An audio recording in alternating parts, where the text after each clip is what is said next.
ஐந்தினை வாழ் தமிழர்களுக்கும் ஐம்பெரும் காப்பியம் இயற்றிய புலவர்களுக்கும் ஐம்புலன்களையும் அடக்கி ஆளும் கலைஞர்களுக்கும் இந்த குஞ்சப்பரின் ஐம்பூத வணக்கங்கள்.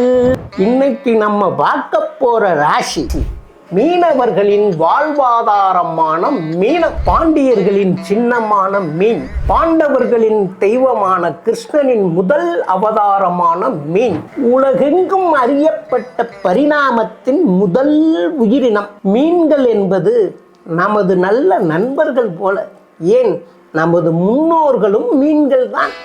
கவலையா இருக்கும்போது கவலை மீன் சாப்பிடுங்க, அஞ்சாம இருக்கணும்னா வஞ்சர மீன் சாப்பிடுங்க, வருத்தமா இருக்கா வறுத்த மீன் சாப்பிடுங்க, வளமா வாழை மீன் சாப்பிடுங்க, பழமா வாழ கடமா சாப்பிடுங்க, சிறப்பா வாழ எறா தொக்கு, சுறா புட்டு, புறா எட்டு வாங்கி வெட்டு.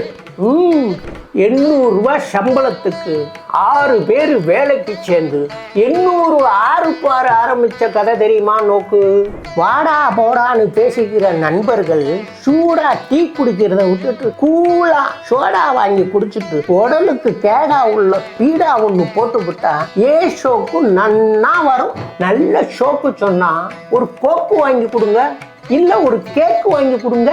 கேட்காமலே கேக்கு வாங்கி கொடுக்கறது தான் கெத்து, அதுதான் கிக்கு.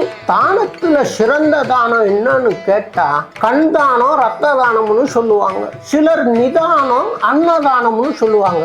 என்ன கேட்டா சந்தானம்னு தான் சொல்லுவேன். ஏன்னா அவர் பண்ணுன நகைச்சுவையை தான் சில பேர் மகிழ்ச்சியா இருக்காங்க. பல பேருக்கு மனநோயோட சரியாயிடுச்சுன்னா பார்த்துக்கோங்களேன். மீன ராசிக்காரர்களுக்கு நான் சொல்லுற தத்துவம் என்னன்னா, விஜயவாடான்னு ஊரு பேர் இருக்கு, அஜித் போறான்னு ஏதாவது ஊரு பேர் இருக்கா?